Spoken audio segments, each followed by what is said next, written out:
Private university স্টুডেন্টরা মিলে ইউআইইউতে অন্যায়ভাবে যে 25 জন শিক্ষার্থীকে বহিষ্কার করা হয়েছিল সেই তার বিরুদ্ধে দাঁড়িয়ে আমরা মাঠে নেমেছিলাম এবং সেটা কিন্তু আমরা আগে থেকে জানিয়ে এসেছিলাম। 25 জন যে শিক্ষার্থী ছিল, সবচেয়ে সিগনিফিক্যান্ট ব্যাপার হচ্ছে 25 জন শিক্ষার্থী জুলাই অভ্যুত্থানের সামনে সারি ছিল এবং জুলাই অভ্যুত্থানের বিভিন্ন ক্রিয়াশীল সংগঠনের সাথে যুক্ত আছে এবং বিভিন্ন ধরনের অ্যাক্টিভিটিস করছে জুলাই অভ্যুত্থানকে কাজে লাগানোর জন্য। তো এই জুলাই অভ্যুত্থানের সামনের সারির যোদ্ধাদেরকে যখন বহিষ্কার করা হলো এবং সেটা ইউনাইটেড গ্রুপের একটি প্রতিষ্ঠান ইউনাইটেড ইউনিভার্সিটিতে, তখন কিন্তু আমরা নেমে এসেছিলাম মানে তখন আমাদের মনে হয়েছে যে এখানে আসলে জুলাই অভ্যুত্থানের প্রতি যাদের কোনো ক্ষোভ আছে তারা আসলে কোনো ধরনের একটা অ্যাক্টিভিটি করতে পারে, ক্ষোভের বশবর্তী আসলে শিক্ষার্থীদের এখানে বের করে দিতে পারে। সেই দিক বিবেচনা করে আমরা মাঠে নেমে আসি। আমরা কিন্তু প্রায় মানে বলা চলে শিক্ষার্থীরা 7 বারের মতো ইউজিসিতে গিয়েছে, 3 বারের মতো মন্ত্রণালয়ে গিয়েছে। ইউজিসি চেয়ারম্যান শেষ পর্যন্ত অপারগতা প্রকাশ করেছে এবং শিক্ষার্থীদেরকে বলেছে তোমরা তোমাদের মতো দাবি আদায় করে নাও, কারণ আমি বিষয়টি পারছি না। যখন আমরা দেখলাম সরকার এখানে পাচ্ছে না, ইউজিসি এখানে পাচ্ছে না, ঠিক সেই সময় কিন্তু আমরা মাঠে নেমে আসতে বাধ্য হই। কেননা আমরা যখন প্রত্যেকটা অ্যাক্টিভিজম চালাচ্ছিলাম, আমরা প্রত্যেকটা সময় মাঠে নামার চেষ্টা করছিলাম, ইউআইইউ এর মতো বা ইউনাইটেড ইন্টারন্যাশনাল ইউনিভার্সিটি ইউনাইটেড গ্রুপের মতো একটা বড় একটা মাফিয়া চক্রের বিরুদ্ধে যখন আমরা মাঠে নামার চেষ্টা করছিলাম, তখন দেখছিলাম একটা অদৃশ্য শক্তি আসলে পারছে না তাদেরকে ফেলে দিতে। আওয়ামী লীগের সবচেয়ে বড় যদি কোনো ফান্ডিং করে থাকে এর মাঝে একটা অর্গানাইজেশন হচ্ছে ইউনাইটেড গ্রুপ। সেই গ্রুপের প্রতিষ্ঠান যখন এই ধরনের অ্যাক্টিভিটিস করবে তখন তো আমাদের মাঠে নামার ইচ্ছা থাকবে, কারণ আমরা বারবার বলেছি জুলাই অভ্যুত্থানের মূল স্পিরিট হচ্ছে আমরা আওয়ামী এস্টাবলিশমেন্ট বাংলাদেশ থেকে ভেঙে দেবো। তারপরে আমরা মাঠে আসলাম। মাঠে এসে যেটা হলো আপনারা দেখেছেন কালকে এডিসি আবির যিনি ছিলেন গুলশান জোনের, এডিসি আবির প্রথম থেকে কিন্তু আমাদের সাথে খুব রুড ভাবে বিহেভ করছিল, আমাদের সাথে খুব খারাপ ভাবে কথাবার্তা বলছিল। আমরা বারবার আমাদের বোঝার চেষ্টা করছিলাম কেন এটা ন্যায্য দাবি, কেন আমরা রাস্তায় এখানে অবরোধ করছি, 5 মিনিটের মাঝে যদি সমাধান হয়ে যায় তাহলে সেটা সমাধান হয়ে যেতে পারে। দুঃখজনক বিষয় হচ্ছে ওনাদের যখন যুগ্ম কমিশনার, ডিএমপির যুগ্ম কমিশনার বা অতিরিক্ত যুগ্ম কমিশনার যারা আমাদের সাথে এসে কথা বলেছেন, তারা আমাদের সাথে খুবই মানে নরম ভাবে কথা বলেছেন। তারা আমাদের উভয় পক্ষে আসলে খুব শান্তি যে আন্দোলন চলছিল যে ভিসি স্যারের পদত্যাগ এবং নুরুল স্যারের পদত্যাগ, এই ব্যাপারগুলো নিয়ে একটা সময় গিয়ে আসলে 2 জুন 26 এপ্রিল প্রথম আন্দোলনটা শুরু হয়। তারপর 2 জুন গিয়ে হচ্ছে যে আন্দোলনকারী কিছু শিক্ষার্থীকে বহিষ্কার করা হয় এই কথা বলে যে তারা ভিসিকে রাতভর অবরুদ্ধ করে রেখেছিল।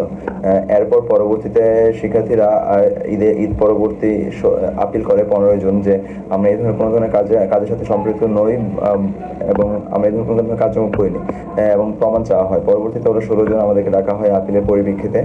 এরপর আমরা যখন 16 জন আমরা ভার্সিটি যাই, অথরিটি আমাদেরকে এই ভিসা অবরোধের ব্যাপারে কোনো ধরনের জিজ্ঞাসাবাদ না করে ওরা হচ্ছে যে আমরা কি ধরনের ফেসবুক পোস্ট দিয়েছি, আমরা ফেসবুক কিছু লেখালেখি করেছি ইউনাইটেড গ্রুপের ব্যাপারে কিংবা ইউআইইউ এর ব্যাপারে, তারা আমাদেরকে এই ফেসবুক পোস্টগুলো নিয়ে জেরা করে যে তুমি এই ধরনের শব্দ কেন বলেছো, কিন্তু ওই ধরনের কথা কেন বলেছো, এই ধরনের পোস্ট কেন দিয়েছো। তখন আমরা একটু হতভম্ব হয়ে যাই, যেহেতু আমাদেরকে ডাকা হয়েছে এক ব্যাপারে, বহিষ্কার করা হয়েছে এক ব্যাপারে, আবার সেখানে সরাসরি ডেকে বলা হচ্ছে তোমাদেরকে ভিসা অবরোধের কারণে বহিষ্কার করা হয়নি। যদি ভিসিকে অবরোধের কারণে বহিষ্কার করা হতো তাহলে 200 জনকে বহিষ্কার করা যেত। সো তোমরা কিছু শিক্ষার্থী যারা ফেসবুকে একটু এসব নিয়ে লেখালেখি করেছো কিংবা এই ধরনের পোস্ট দিয়েছো যেগুলো উচিত হয়নি, সেই জন্য তোমাদেরকে বহিষ্কার করা হয়েছে। তো আমরাই তখন কিছুটা আমরা নিজেকে প্রশ্ন করি আসলে আমরা কি কারণে তাহলে বহিষ্কার হলাম। তো এরপর আমরা দাবি জানিয়ে আসছি যে আপনারা প্রত্যাহার করেন, আপনারা যদি প্রত্যাহার করেন তাহলে হচ্ছে হয়তো আর কোনো ধরনের আন্দোলন বা এসব কিছু হবে না। সো পরবর্তীতে তাও প্রত্যাহার করেনি, আমাদের কোনো দাবি মেনে নিচ্ছিল না। সো পরবর্তীতে আমরা ঘোষণা দিই যদি আমাদেরকে বহিষ্কার প্রত্যাহার না করা হয়, তাহলে আমরা 21 জুন হচ্ছে যে নতুন বাজার ব্লকের কর্মসূচি পালন করবো। সো সেই পূর্ব ঘোষিত কর্মসূচির আলোকে আমরা হচ্ছে যে 21 তারিখ নতুন বাজার কর্মসূচি পালন করি এবং অন্যান্য যে প্রাইভেট ইউনিভার্সিটি ছিল সবাই আমাদের সাথে সংহতি জানায়, তারা আমাদের সাথে অংশগ্রহণ করে। তো সেদিন যেটা হয় সেখানে হচ্ছে যে আমরা যখন ব্লকেট কর্মসূচিটা শুরু করি, রাস্তা অবরোধ করি, তখন হচ্ছে যে প্রক্টর বোর্ডের কিছু ম্যাম এবং শিক্ষক আমাদের সাথে স্যাররা এসে আমাদের সাথে কথা বলে থাকে। কথা বলার মাঝ দিয়ে আমি প্রশ্ন করছিলাম বা আরো অনেক জানতে চাচ্ছিলাম যে আসলে আমি কি কারণে বহিষ্কার হলাম বা আরো যা শিখেছে কি কারণে বহিষ্কার হয়েছে, এই প্রশ্নগুলো করছিলাম। কিন্তু আমরা বলছিলাম যে আপনাদের যে রুলসগুলো দেওয়া আছে সেই রুলসগুলোর ক্ষেত্রে তো আপনারা মানছেন না। সো ওই মুহূর্তে যখন আমরা কথাগুলো বলছিলাম, হুট করে আমরা দেখি যে পেছন থেকে ভারত থানা পুলিশ এসে আমাদের উপর আক্রমণ করে বসে এবং আমাদেরকে মোটামুটি লাঠি পেটা করে, বুট দিয়ে লাঠি দেয়, কিছু মেয়েদের উপর আঘাত করে, যেটা জুলাইয়ের আগে আমলে হয়েছিল। তো আমরা তখন অত্যন্ত ভয়ে পড়ি যে এই কাজগুলো কিভাবে হচ্ছে। আমরা কোনোভাবে এক্সপেক্ট করি নাই যে জুলাই পরবর্তীতে এইভাবে আমাদের উপর আক্রমণ আসবে, যে জুলাই আমাদের নতুন বাজারে কোনোভাবে আক্রমণ করার সাহস পাইনি। সো সেদিন এই ঘটনাটা হয়েছিল, আমরা অনেকবার জানতে চেয়েছি বিভিন্ন জায়গা থেকে, ডিসি, ওসি কিংবা যারা আছে সবাই কেন প্রশ্ন করছে হামলাটা কেন হলো। ওরা সেভাবে কোনো ধরনের জবাব দিতে চাচ্ছিল না যে আসলে হামলাটা কি কারণে হয়েছে। সো আমরা ওইখানে কিছুটা প্রশ্নের সম্মুখীন হই যে আমরা কেন হয়েছি। সো পরবর্তীতে আমরা সারাদিনে সন্ধ্যা পর্যন্ত অবরোধটা চলে এবং আমরা সন্ধ্যার দিকে আবার প্রেস ব্রিফিং করে আমরা জানাই যে যদি রাত 8টার মাঝে কোনো ধরনের আমাদের বহিষ্কার প্রত্যাহার না করা হয় শর্তহীনভাবে, সো তাহলে আমাদের পরবর্তী কোনো কর্মসূচি আসবে না। কিন্তু তারা 8টার আগে তারা প্রত্যাহার করে ঠিকই, কিন্তু ওরা এখানে কিছু শিক্ষার্থীকে যেটা করে সেটা হচ্ছে যে প্রত্যাহার করার সাথে সাথে 2টা সেমিস্টারকে ওদেরকে সাসপেন্ড করা হয়েছে, যে নেক্সট 2টা সেমিস্টার হচ্ছে ওরা কন্টিনিউ করতে পারবে না। সো এটা তো আসলে আমরা চাইনি যে আমরা কোনো ধরনের অন্যায় করে থাকলে হয়তো আমরা মাথা পেতে নেবো, কিন্তু আমরা তো কোনো ধরনের অন্যায় করিনি।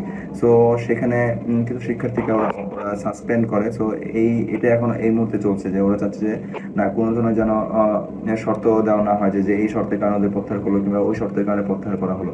সো বাকি শিক্ষার্থী যারা আছে ওরা চায় যে ওদের কোনো ধরনের শর্ত রাখা না হোক, ওরা এই সেমিস্টার থেকে ক্লাসে ফিরে যেতে চায়। আমাদের শান্তিপূর্ণ আন্দোলনে অতর্কিত হামলা করে আমাদের 3 জন মহিলা শিক্ষার্থীকে ধাক্কা দিয়ে ফেলায় দেয় এবং বুট দিয়ে পর্যন্ত পাড়ায়। আমাদের অনেক শিক্ষার্থীদের মাথায় এবং হাত পায়ে লাঠিচার্জ করে এবং 2-3 জনের মাথাও ফেটে যায় এবং আমাকেও আঘাত করে, হাত কেটে যায়, এখানে কোমরেও আঘাত করে। তার পরবর্তীতে আমি অজ্ঞান হয়ে যাই। এটা হচ্ছে আমার মেডিকেল রিপোর্ট। এবং অনেক শিক্ষার্থীদের সময় বলে যে আমরা জুলাই আন্দোলন করছি, আপনারা কেন লাঠিচার্জ করছেন আমাদের উপর। সময় অনেক পুলিশ সদস্য বলে থাকে জুলাই এইভাবে আমাদের উপর গালিও দিয়ে থাকে। Private university national association of Bangladesh পুনাব ইউআইইউ শিক্ষার্থীদের পাশে দাঁড়িয়েছে। ইউআইইউ শিক্ষার্থীরা দীর্ঘ 2 মাস যাবৎ তাদের ন্যায্য অধিকার আদায়ের জন্য এবং আওয়ামী লীগ ফ্যাসিবাদের দোসর যারা বিভিন্ন ট্রাস্টি বোর্ডে এবং বিভিন্ন ইউনিভার্সিটির ভিসি পদে এখনো ঘাপটি মেরে আছে, তাদেরকে পদচ্যুত করার জন্য বা তাদের ইউনিভার্সিটির সংস্কারের জন্য তারা বিভিন্ন প্রস্তাবনা উত্থাপন করে এবং তাদের দাবি দাওয়া তুলে ধরে। এরই প্রেক্ষাপটে এরই ধারাবাহিকতায় তাদেরকে এই কুরবানি ঈদের ছুটিতে তাদেরকে বহিষ্কার করা হয়। তাদের অপরাধ, তারা সংস্কার চেয়েছে, তারা ছাত্রদের সম্মুখ সারিতে দাঁড়িয়ে তারা নেতৃত্ব দিয়েছে।